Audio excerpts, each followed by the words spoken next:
आज तप कल्याणक का दिन है।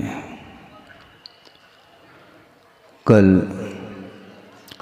जन्म कल्याणक आप लोगों ने मनाया है और 24 घंटा हुआ नहीं, उन्हें राग पसंद नहीं हो रहा है। मध्याह्न में वैराग्य होगा। किसको? वृषभ कुमार को वैराग्य होने जा रहा है और वृषभ सागर बनेंगे और कल वृषभनाथ बनेंगे। हैं?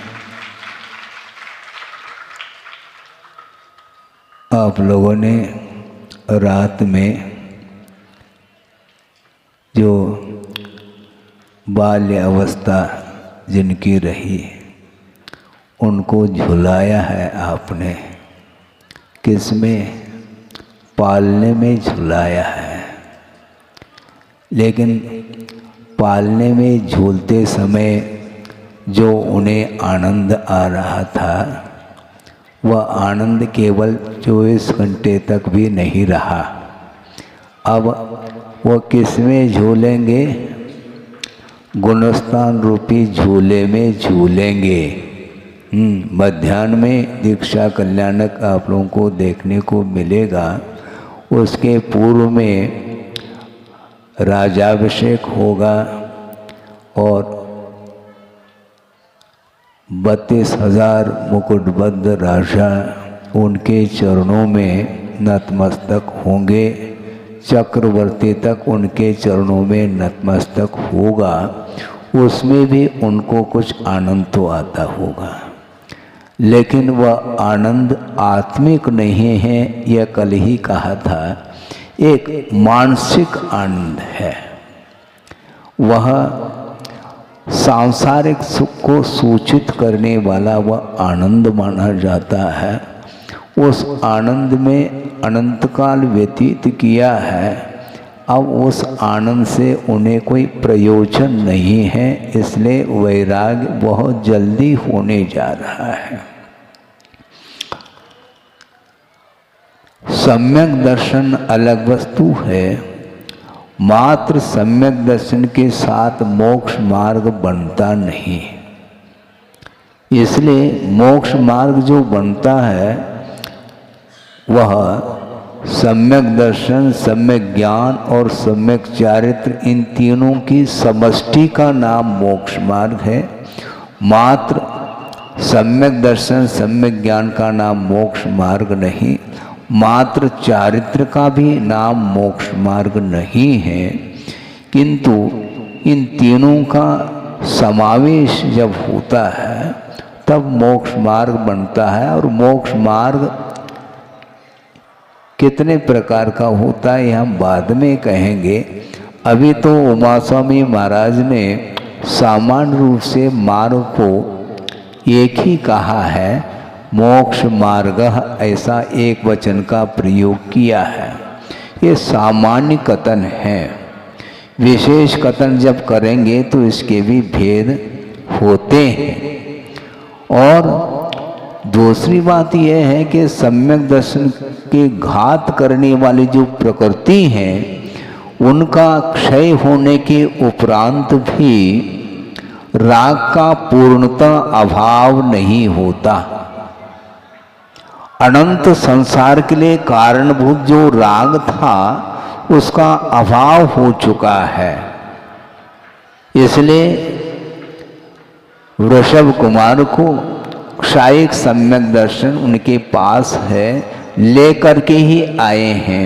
उन्होंने यहाँ पर आकर के प्राप्त नहीं किया, क्योंकि उनका जन्म जो होता है वह सम्यक के साथ ही होता है, ऐसा कल ही कहा था। और वह सम्यक दर्शन क्षोभम नहीं रहा, किंतु पहले से ही क्षायिक उनका सम्यक तो था, उसको लेकर के ही उत्पन्न हुए हैं। सोचने की बात है, सम्यक दर्शन के घात करने वाली प्रकृतियों का अत्यंत क्षय होने के उपरांत अनंत राग का अभाव हुआ है, किंतु पूर्णतः राग का अभाव नहीं हुआ। तो कौन सा राग बचा है, उसी को तो समझना है हमें।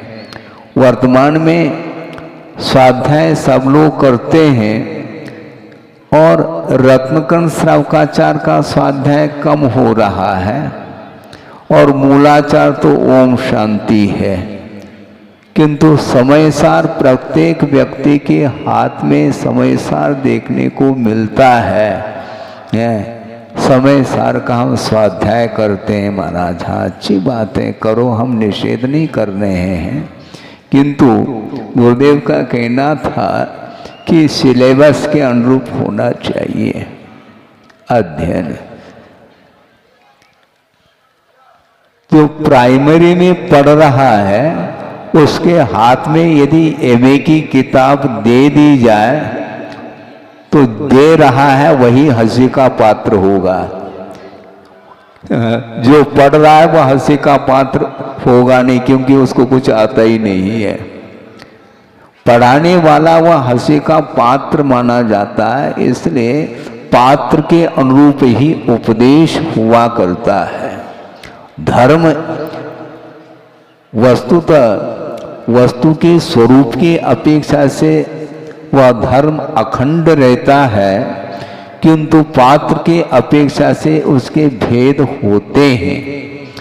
एक व्यवहार और एक निश्चय के रूप में धर्म सामने आता है, और निश्चय तक पहुंचने के लिए हेतु नियत को होई। छड़ाला तो पढ़ो, कम से कम समय सार थोड़ा कम पढ़ो तो ज़्यादा अच्छा है। छड़ाला में बिल्कुल ही स्पष्ट वर्णन किया है दौलत राम जी ने कि हेतु नियत को होई। वह नियत अर्थात निश्चय मोक्ष मार्ग जिसके लिए कारणभूत हेतुभूत होता है। कौन सा? व्यवहार मोक्ष मार्ग है। ये तो व्यवहार है, व्यवहार है कह करके उसका महत्व घटाया जा रहा है। यह भी एक प्रकार से स्वाध्याय का अतिरेक मानता हूं मैं। समाज में क्रमबद्ध पर्याय की चर्चा होती है, उसको लेकर के गुरुदेव ने एक बार कहा क्रमबद्ध पर्याय तो अपनी जगह है, क्रमबद्ध स्वाध्याय करो तो समझ में बात आ सकती है। स्वाध्याय क्रम से नहीं कर रहे हैं, अक्रम स्वाध्याय हो रहा है। समय सार का स्वाध्याय पहले करते हैं, फिर बाद में उनको मूलाचार रुचता नहीं फिर, और श्रावकाचार तो बिल्कुल ही नहीं रुचता, क्योंकि उसमें त्याग की बात आती है, त्याग की बात आती। बिना त्याग किए हमें स्वाद आना चाहिए, ये एक है। अब सोचो उनके लिए हम क्या उपदेश दें। हम प्रारंभ कर रहे हैं, श्रावकाचारकार भी कुछ कहना चाह रहे हैं, और भी कुछ आगमकार इस मोक्ष मार्ग के विषय में कहना चाहेंगे। बहुत पुराना प्रसंग आपके सामने रख रहा हूँ इस विषय को प्रारंभ करने की अपेक्षा, कि नैनागिरी की बात है।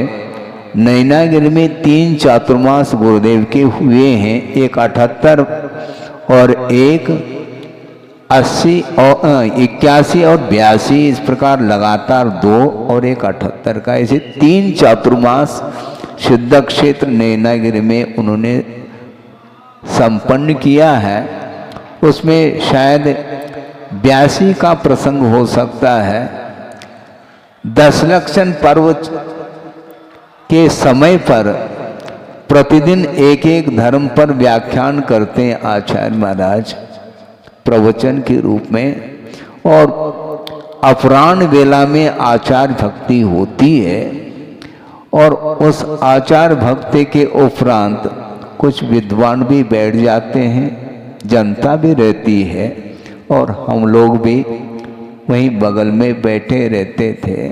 और सुनते थे कौन किस ढंग से जिज्ञासा रख रहा है और उसका समाधान गुरुदेव किस रूप में दे रहे हैं। एक विद्वान ने कहा कि महाराज बोलो क्या बोलना है। हम बोलना ही नहीं चाहते, पहले आपकी धारणा की बात सुनना चाह रहे हैं कि आपकी धारणा मोक्ष मार्ग के विषय में किस रूप में है। क्या आप मोक्ष मार्ग को उसके कुछ भेद मानते हैं? क्या मोक्ष मार्ग एक ही प्रकार का है?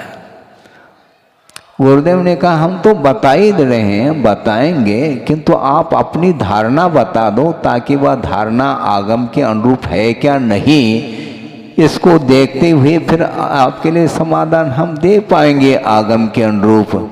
महाराज हमारी धारणा तो है मोक्ष मार्ग दो प्रकार का है।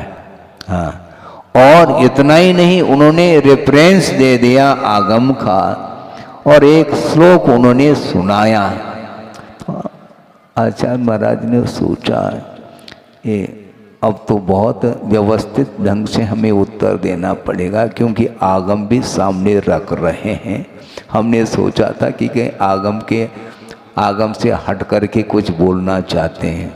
उन्होंने आगम ही रखा है कि अमरचंद सूरी ने, शायद उन्हीं का ग्रंथ है ये, चारित्र सार नाम का ग्रंथ, तत्वार्थ सार, उसमें यह प्रसंग आया है कि निश्चय व्यवहाराभ्याम मोक्ष मार्गो द्विदास्त्यतः तत्राद्य साध्य रूपस्यात् द्वितीय तस्य साधनम, ऐसा कहा। मोक्ष मार्ग निश्चय और व्यवहार के अपेक्षा से दो प्रकार का है। उसमें निश्चय मोक्ष मार्ग साध्य रूप है और उसका साधन के रूप में व्यवहार मोक्ष मार्ग है। इस प्रकार अमरचंद सूरी ने कहा है महाराज तत्वार्थ सार में। आपकी क्या धारणा है? बिल्कुल ठीक है धारणा आपकी, किंतु मोक्ष मार्ग मात्र दो ही प्रकार का नहीं, विवक्षा आचार्यों की रही है, मैं मान रहा हूं, किंतु व्यवहार मोक्ष मार्ग और निश्चय मोक्ष मार्ग ये दोनों आत्माश्रित है, यह ध्यान में रखने की आवश्यकता है। फिर से दोहरा दें क्या? निश्चय मोक्ष मार्ग और व्यवहार मोक्ष मार्ग ये शरीराश्रित नहीं, ये दोनों आत्माश्रित है, भावाश्रित है ये।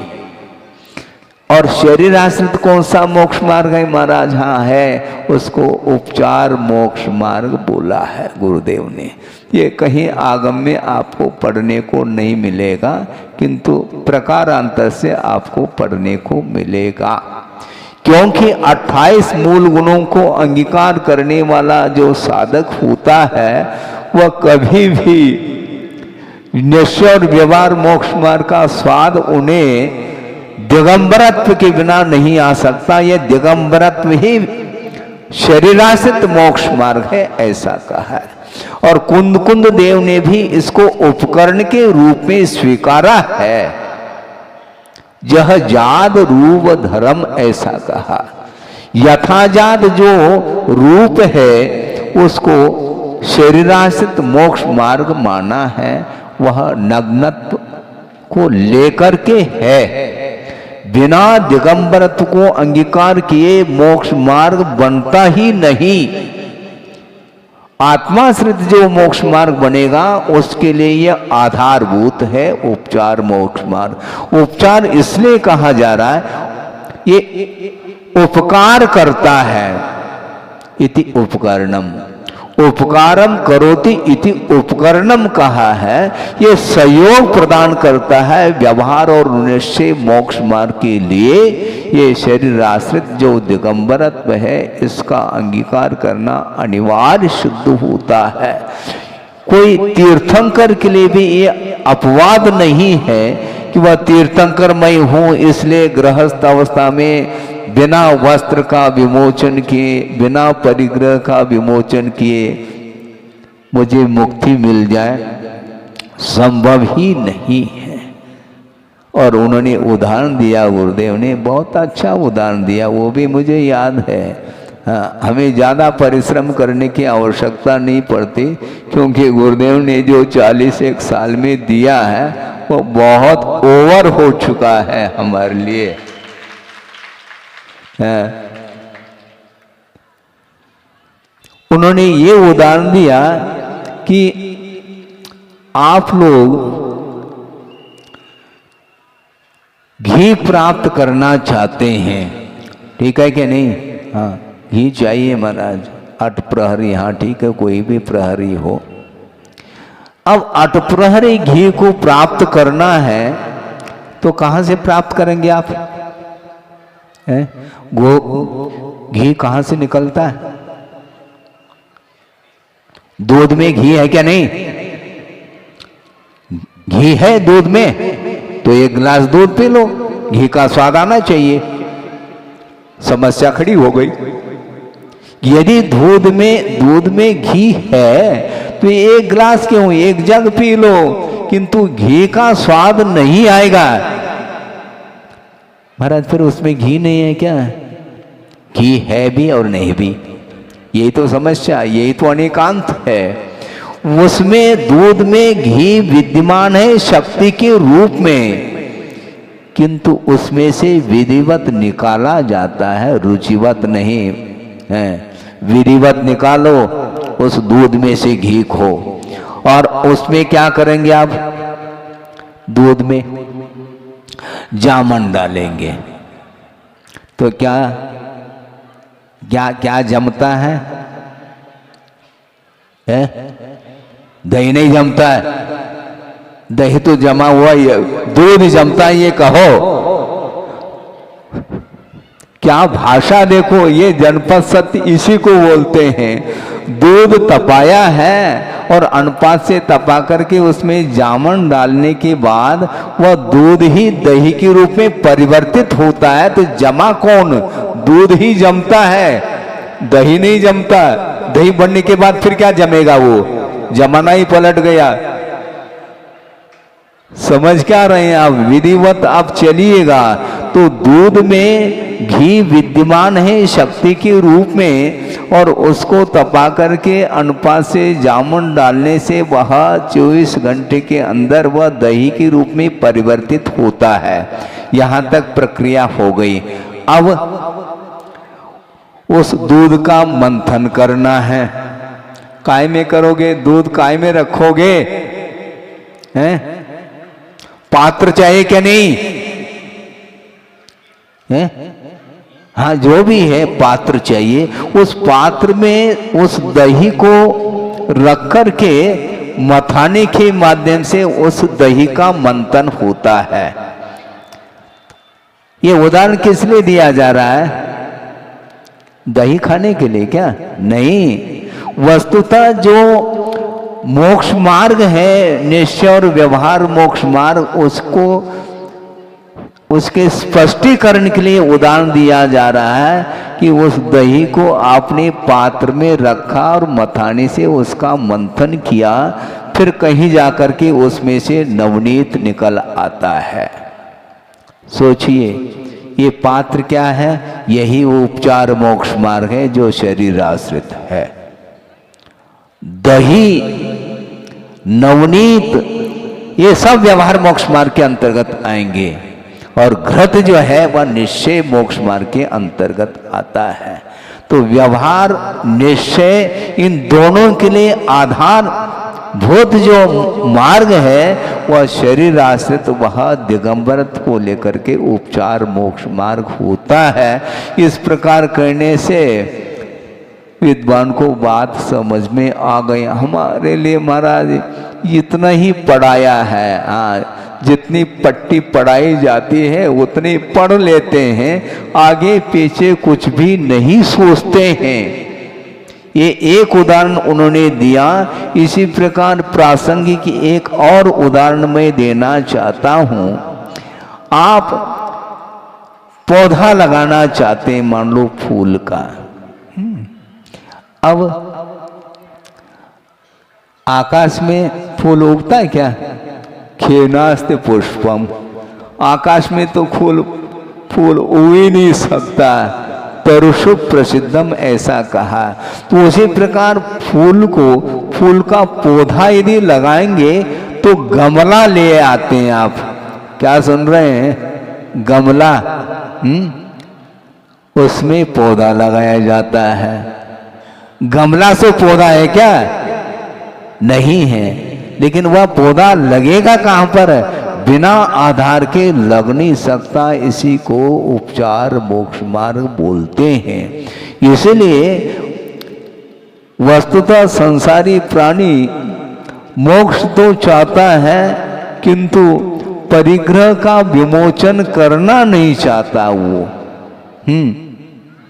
और बिना परिग्रह का विमोचन किए उनको वीतरागता का स्वाद आने लगा आजकल। कौन से गुणस्थान में? चतुर्थ गुणस्थान में महाराज। गुरुदेव ने एक बहुत अच्छी बात कही थी, मार्की की बात ये कही थी कि मोक्ष को प्राप्त करने के लिए चतुर्थ गुणस्थान की कोई आवश्यकता नहीं। क्या समझ रहे हैं? चतुर्थ गुणस्थान की कोई आवश्यकता नहीं, सम्यक दर्शन की आवश्यकता है। महाराज सम्यक दर्शन बिना चतुर्थ गुणस्थान, हाँ एक साथ सप्तम गुणस्थान छलांग ले सकता है, ध्यान रखो। प्रथम गुणस्थान से सीधा सप्तम गुणस्थान में पहुंच जाता है, लेकिन बिना दिगंबरत्व के संभव नहीं है, ध्यान रखना। हाँ, इसलिए चतुर्थ गुणस्थान पहला सम्यक दर्शन प्राप्त करेंगे, फिर बाद में अगले भव में देख लेंगे हम, परभव में। वो चारित्र के लिए परभव रख रहा है और वर्तमान में हमें सम्यक दर्शन प्राप्त करना है। ऐसा नहीं है, ध्यान रखो। मात्र सम्यक दर्शन का नाम मोक्ष मार्ग नहीं, किंतु त्रयात्मक मोक्ष मार्ग है। इसलिए व्यवहार मोक्ष मार्ग और निश्चय मोक्ष मार्ग ये दोनों गुणस्थानगत परिणति है। जब भेदात्मक मोक्ष मार्ग होता है रत्नत्रय के रूप में, उसको व्यवहार मोक्ष मार्ग स्वीकारा है। और जब वह भेद रत्नत्रय जब अभेद के रूप में ढल जाता है, उसका नाम निश्चय मोक्ष मार्ग कहा है। प्रासंगिक एक और उदाहरण हम देना चाहते हैं, क्योंकि सिद्धांत का विषय जो है बिना उदाहरण के उसका स्पष्टीकरण नहीं हो पाता। इसलिए एरोप्लेन आपने देखा है क्या? नहीं महाराज, देखने की बात आप पूछ रहे हैं, हम तो बैठे हैं। हाँ ठीक है, अच्छी बात है। का आनंद अलग है, बैठने का आनंद अलग है, और एरोप्लेन का निर्माण करने का आनंद अलग है? लेकिन ये सब आनंद जो है ना, ये भौतिक ही है, ध्यान रखो, आत्मिक नहीं है। ये कोई बाधा नहीं। एरोप्लेन जिसको वायुयान बोलते हैं, वह उड़ान कब भरता है? जब वह फुल स्पीड से हवाई पट्टी पर वह गति लेता है, उसके उपरांत उड़ान भरता है। उसी प्रकार आचार्य कहते हैं मूलाचार रूपी हवाई पट्टी पर अच्छी स्पीड से वह एरोप्लेन गति लेगा, फिर समय सार रूपी उड़ान वह भरेगा। पहला समय सार, फिर बाद में मूलाचार। गलत बात है, अक्रम नहीं चलो। स्वाध्याय अक्रम करने से ऐसा ही हाथ लगता है। बिना हवाई पट्टी पर गति लिए वह विमान आसमान में उड़ नहीं सकता। उसी प्रकार निश्चय मोक्ष मार्ग व्यवहार मोक्ष मार्ग के बिना संभव नहीं, और व्यवहार मोक्ष मार्ग जो है वह हवाई पट्टी के बिना संभव नहीं है। मूलाचार के अनुरूप जो 28 मूल गुणों का पालन निर्दोष रूप से कर रहा है, उसके लिए दोनों मोक्ष मार्ग बन सकते हैं। अन्यथा आप कहीं भी चले जाओ, भगवान के चरणों में भी बैठे रहो तो भगवान भी यही कहेंगे, यहाँ पर बैठने से काम नहीं चलेगा। दिन भर में 4 बार दिव्य ध्वनि खिलती है, तुम सुनते रहो और हम सुनाते रहे, इतने मात्र से काम नहीं चलने वाला। पहला परिग्रह उतारो और मध्याह्न में दीक्षित होंगे प्रभु हैं, स्वयं दीक्षित होंगे, बात अलग है। किंतु चारित्र के बिना कहीं भी विकास संभव नहीं। चारित्र को प्राप्त करने के लिए आस्था की भी आवश्यकता है। बिना आस्था के मोक्ष मार्ग पर कदम बढ़ नहीं सकते, किंतु 28 मूल गुणों का पालन करना अनिवार्य सिद्ध होता है। भीतरी जो परिग्रह है वो और बाहरी परिग्रह, राजा ये तो पृथक हैं।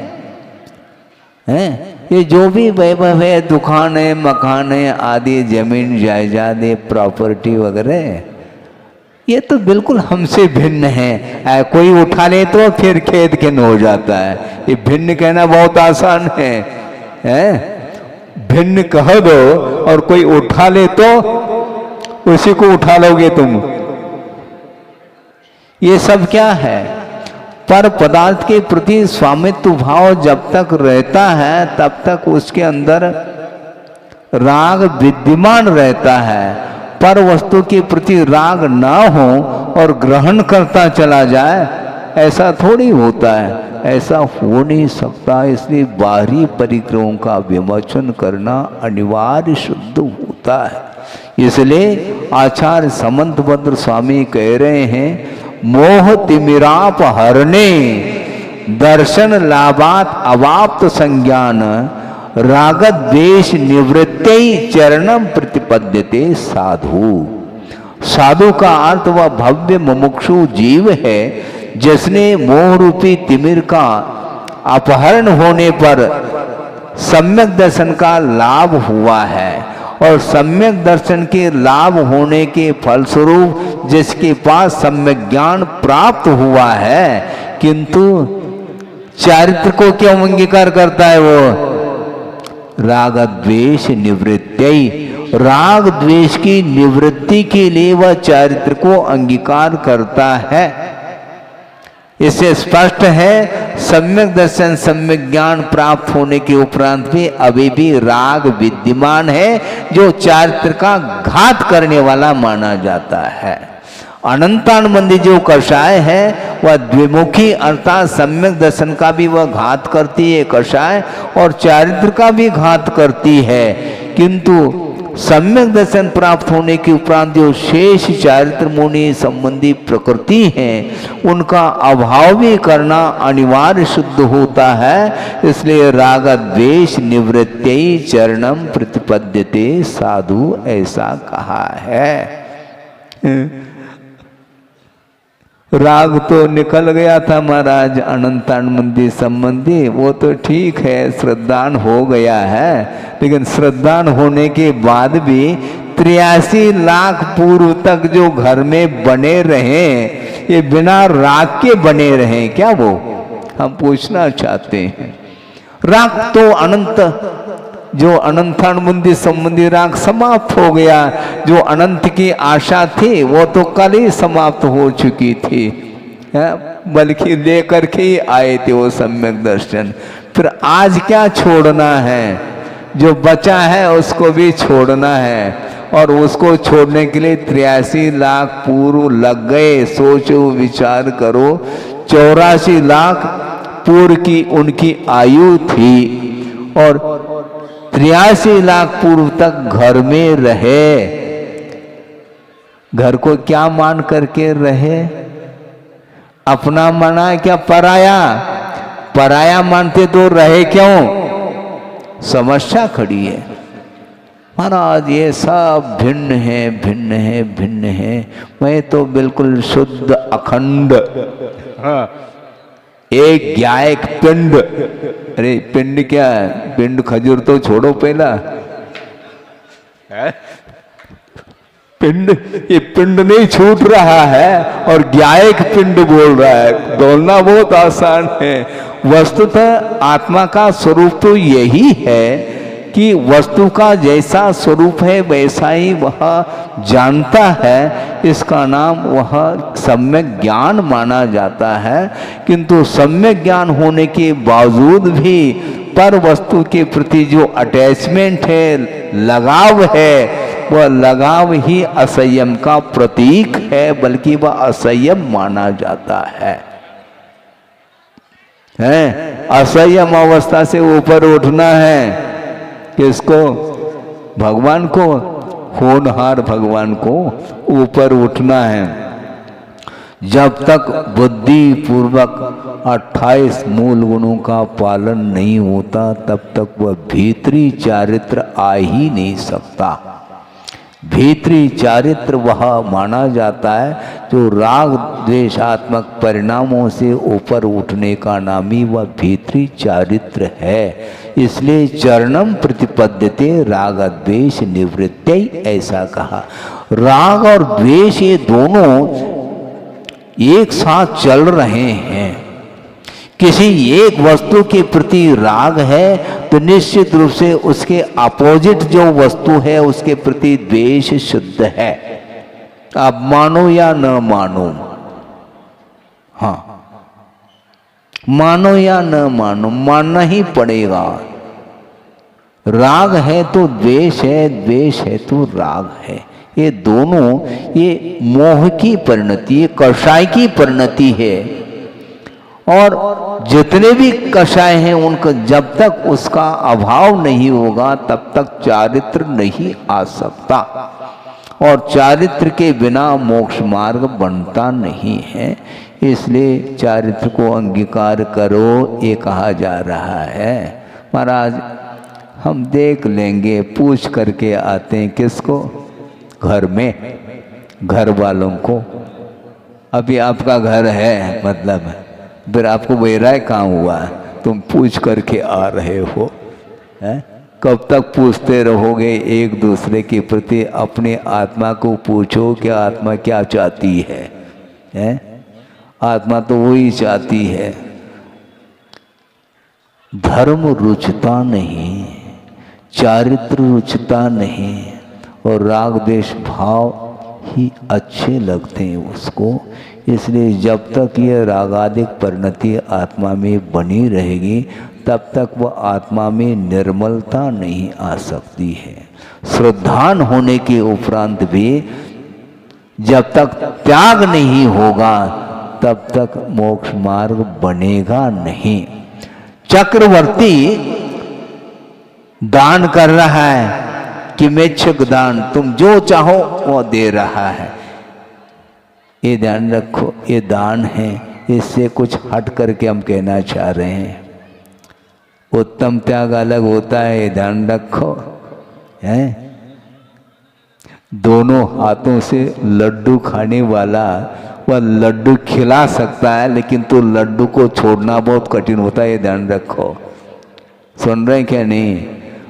हाँ, बहुत सारे लड्डू बनाए हैं और वह दूसरे को दे रहा है और स्वयं भी खा रहा है, हैं? खिलाना सरल है किंतु खाना छोड़ना ये बहुत टेढ़ी खीर है, ये बहुत कठिन है। त्याग बहुत कठिन होता है और त्याग के बिना प्रवेश ही नहीं है। तो त्याग कैसे करेंगे महाराज? कैसे छोड़ेंगे, हैं? कैसे छोड़ेंगे? कोई छुड़ाएगा थोड़ी, कोई जबरदस्ती छुड़ा नहीं सकता।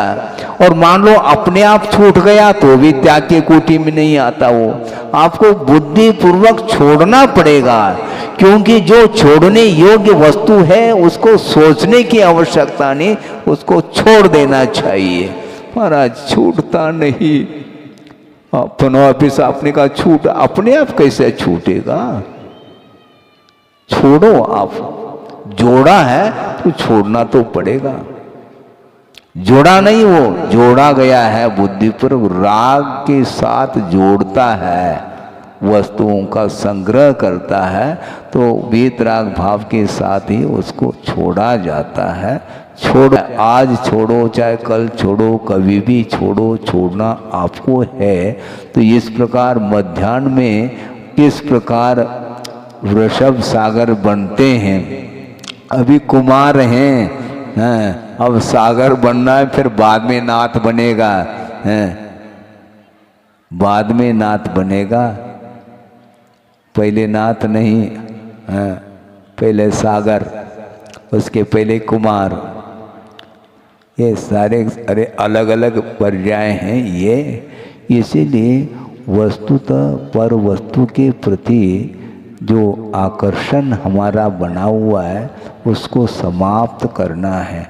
ये मोह की परिणति है, बहुत कठिन है ये कार्य। और दीक्षित होने के उपरांत ऐसी परिणति बनती है, किसी भी वस्तु को वो देखते हैं उनको राग सताता नहीं। आचार्य महाराज ने कहा था, बिल्कुल ये आगमोक्त बात है, कि श्रवण जो होता है वह आपके घर आता है, काय के लिए है? आहार।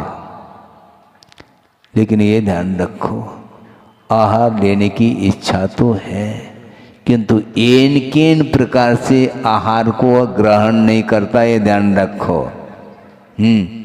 याचना नहीं, कोई याचना नहीं, क्योंकि याचना में दीनता हीनता आती है, स्वाभिमान है, गौरव है, और वह आगम के अनुरूप मिलेगा आहार तो हम लेंगे, नहीं है तो वापस।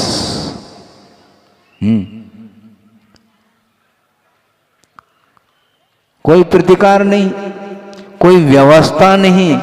कई लोग जो ना व्यवस्था के लिए आ जाते हैं, वो व्यवस्था ठीक नहीं है। विधिवत आहार दे दो आप, व्यवस्था क्यों? जो बाहर का व्यक्ति और वहां आकर के हाथ में थाली लेकर के खड़ा, जैसे उसी का चौका हो, भारी समस्या खड़ी हो जाती। कितनी बार कहें, ये मौका इसलिए कहना आवश्यक है। कल और कहेंगे, कमेंट्री करेंगे, जो भी करेंगे वो भगवान की चर्या के बारे में बताएंगे। ये पहले से हम कहना चाह रहे हैं, कहीं भूल ना जाए वो, क्योंकि आहार लेने की जो विधि है और देने की भी विधि है। विधि द्रव्य दात्री पात्र विशेषा तद विशेष कहा है। इधर प्रड़गान हुआ नहीं और 4 व्यक्ति हैं चौके वाले और 40 हो जाते हैं। ये क्या मतलब हुआ? हम मौन हैं, हम कुछ कह नहीं सकते, या तो अंजलि छोड़ करके चले जाएं तो सब दुखी होंगे। ये व्यवस्था ठीक नहीं है। ये आप लोगों को अलग अलग खड़े रहना चाहिए, डिस्टेंस होना चाहिए बीच में, ताकि कौन किसका चौका कौन सा है क्या है। और खड़े हो गए और 4-6 व्यक्ति नहीं, और एक साथ मना करने के उपरांत भी वो सुनते नहीं, जैसे उनका मौन हो, मौन खड़े हो जाते हैं वो। हमने सोचा भी क्या कहा, ये तो प्रतिदिन का है, इस प्रकार अंतराय थोड़ी करेंगे, मुश्किल हो जाएगा। और पहले से जा कर के चौके में 50 व्यक्ति बैठेंगे और उनको निकालो, अब 5 मिनट तक खड़े रहो वहां पर, वो निकल ही नहीं रहे। और क्या बोलते हैं, महाराज हम तो इतने के हैं। अच्छा, हमने कहा भैया हम ही बाहर के हैं, हम क्या कहें अब उसके लिए?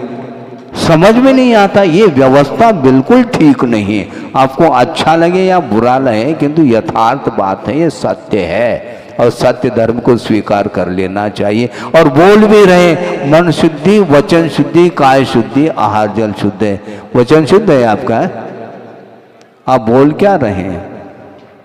मन आपका शुद्ध है क्या? केवल फॉर्मेलिटी है ऐसा नहीं, किंतु भीतर से विधिवत आहार देने का भाव रखना चाहिए। उसके माध्यम से ही पुण्य का संचय होता है। बिल्कुल जो है सब्जी मंडी बना देते हैं और टूट पड़ते हैं। मर्यादाएं बनाए रखना चाहिए सबको। दूर से नमोस्तु करें, दूर से सारी क्रियाओं को संपन्न करें, ताकि दूसरा भी कोई देखें तो उनको देखने में अच्छा समझ में आ जाए। क्योंकि अवन्यादित जो क्रियाएं होती हैं वह असंयम का परिचय है, संयम का नहीं है, ध्यान रखो। आपके पास असंयम है, इसका अर्थ ये इस प्रकार का असंयम ठीक नहीं। अब आगे ध्यान रखेंगे, लेकिन ध्यान नहीं रखते हैं। हाँ, कि महाराज जिस समय आप बोलते हैं उस समय ध्यान रहता है, बाद में हम भूल जाते हैं। आप भूलो तो क्यों? हम इसलिए भूल जाते क्योंकि आप तो हैं बताने वाले हैं। कब तक बताएंगे? ऐसा नहीं। मैं ये कह रहा था 2-5 मिनट में इस विषय को पूर्ण कर लूं कि श्रमण लोग आहार चर्या करने के लिए दाता के आंगन में पहुंच जाते हैं और विधिवत मान लो वह पड़गा करके ले जाता है और नवधा भक्ति पूर्वक वह आहार दे रहा है। उस समय भी गुरुदेव का कहना है कि उस समय आहार ग्रहण करते समय भी वह श्रमण स्वाध्याय कर रहा है, ध्यान रखो। ये कैसा महाराज, ग्रंथ तो है ही नहीं उनके पास, सामने ग्रंथ नहीं, ग्रंथ कंठस्थ है, उनको ये ध्यान रखो। आहार लेते समय भी येषणा समिति के अनुरूप लेंगे। आपने कर पात्र में ग्रास दे दिया तो एकदम गट कर लिया, ऐसा नहीं होता है, संशोधन करते हैं। येषणा समिति पूर्वक आहार चर्या को संपन्न करते हैं और ग्रास मुख में जाने के बाद भी वहाँ स्वाध्याय चल रहा होता है, ये ध्यान रखो। वहाँ पर कौन सा स्वाध्याय महाराज, ये तो स्वाध्याय है। कौन सा स्वाध्याय है? रसनेन्द्रिय विजय। 28 मूलगुण गिनो पहले, आपके भी 28 मूलगुण होते हैं, वो अलग क्वालिटी के बाद में हम समझाएंगे। 28 मूलगुण श्रवण के होते हैं, जिसमें 5 महाव्रत, 5 समिति, 5 इंद्रिय दमन और 6 आवश्यक और 7 शेष गुण। पंचेंद्रिय दमन नहीं है क्या? तो वहां पर स्वाद तो आएगा, मुख में स्वाद आना अलग वस्तु, किंतु मुझे और मिले उसके प्रति रुचि आसक्ति नहीं। केवल ये आहार रत्नत्रय के पालन करने के लिए एकमात्र साधन है। इस प्रकार मान करके मूलाचार के अनुरूप वो चर्या को करते रहते हैं, इसलिए वो पंचेंद्रिय के विषय भी उनके लिए निद्रा के लिए कारण बनते हैं, बंद के लिए नहीं। किंतु गृहस्थ के लिए ऐसा संभव नहीं, न बोधो न भविष्यति। आप भी भोजन करते हैं, अपन भी वो ही करते हैं, किंतु करने करने में अंतर आ गया। संयमठम, ध्यानठम, वयावृत्यर्थम, ये सारे सारे हेतु बताए हैं। इनके लिए वह आहार को ग्रहण करता है, रत्नत्रय के पालन करने के लिए करता है, शरीर को पुष्ट करने के लिए, इंद्रिय पोषण के लिए आहार को ग्रहण नहीं करता। इस प्रकार आज मध्याह्न में किस प्रकार दीक्षित होते हैं और उनकी चर्या कैसे होती है, आहार की चर्या, कल आपको समझ में बात आएगी। और एक ही बार उन्होंने आहार लिया और मध्याह्न में केवल ज्ञान है, क्योंकि 5 ही दिन के पंच कल्याणक आप मना रहे, मैं क्या कर सकता हूँ उसके लिए। विशेष समय मिल जाए तो इस दीक्षा संबंधी अथवा केवल ज्ञान संबंधी जो भी विषय है, अगले 1-2 दिन के अंदर उस विषय को हम समझेंगे आगम के अनुरूप। अभी तो हमें ये समझ में आ रहा है आगम के आधार से कि वस्तुतः पर पदार्थ के प्रति जो मोह बार बार जागृत होता है, उसको संयत बनाने के लिए ही मन को केंद्रित करने के लिए चारित्र की आवश्यकता है। और चारित्र में और संयम में क्या अंतर है, इस विषय को भी हम आगे समझेंगे। इतना ही पर्याप्त है। और दीक्षित होने के उपरांत किस प्रकार प्रवृत्ति करते हैं श्रमण लोग, ये विशेष रूप से अगले दिनों में इस विषय को समझेंगे। अहिंसा परमो धर्म की जय। बोधि समाधि परिणाम शुद्धि स्वात्मोपलब्धि शिव शोक शुद्धि चिंतामणिम चिंतित वस्तुदाने त्वा बंद मानस्य ममास्तु देव। परम पूज्य आचार्य गुरुवर श्री विद्यासागर जी मुनि महाराज की जय।